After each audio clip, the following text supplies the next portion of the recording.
All right, let's get to some other fast ways to make some cash today. We want to start with Bank of America, close to that $8.5 billion settlement on mortgage-backed security claims. But, you know, it's really going to hurt earnings for the rest of the year, which a lot of reports that I have read. And we're going to hear actually them pre-announce second quarter earnings today as well. Do you want to sell into this rally we're seeing this morning, up already almost 6%? I think we're going to watch it. I'm not going to be buying Bank of America off the open. You wouldn't be shorting this either?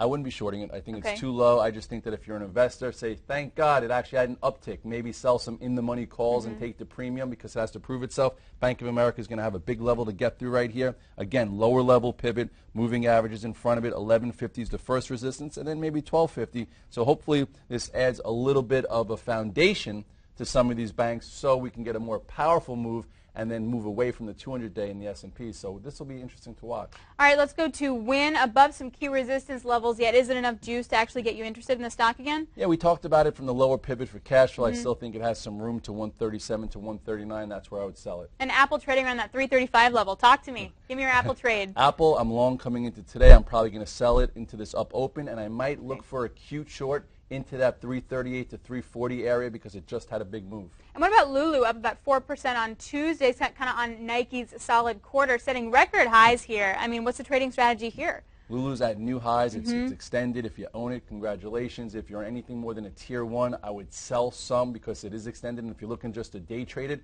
I wouldn't be buying it up here. People might actually try and short it and be cute. If you don't have it at all, you got to avoid it, right? Or maybe short versus a high for cash flow, considering the type of move that it's had. But it's also good to see that some leading stocks can make new highs. So if you do your homework, you could catch good ones just like that and CMG. All right, let's go to CMG, Chipotle. Okay, I'll show you real quickly just to show you how a strong stock can make new highs. This one is one of them. There you go, just like Lulu. It's very, very good that happened. There we go. There's a sound. They really wanted to get that Lulu out there for you. All right, let's go to BIDU and SINA. I know we track those all the time. Are these leaders showing us anything? Well, here's where I want to teach everyone something. Okay, BIDU, SINA, great trade for 2 weeks. We're opening up into excitement. These things that led the move up might actually top out a bit today. We talked about the level in SINA, 105 to 110. Big resistance in BIDU, 138 to 140. If you held the relative strength here for a trade, I would take some profits, and I'm going to actually look to see if I could short those areas just for a little bit of a trade over the next few days. But if we see the rally extend today over the next couple days, these will probably go with it, right? Yes, but let me just show you the type of move that this has had. Look at BIDU. Okay, here is your entry right here around 121. Here's your entry again. We're opening into this resistance. This is not where you enter a trade at all. If you miss this, you don't chase this, and I'm going to look to see if I could short a little bit in front of this 140.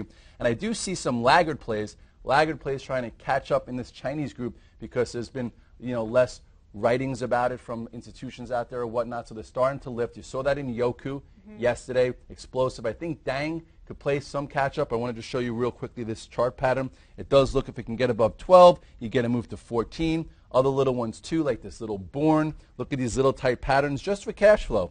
This one also, nice on low level here. It's not coming up, but it seems as though if it can get there is a low level there somewhere. Somewhere. Above 530, maybe you get a move back to 6.5, 7. So what usually happens is the big dogs go first.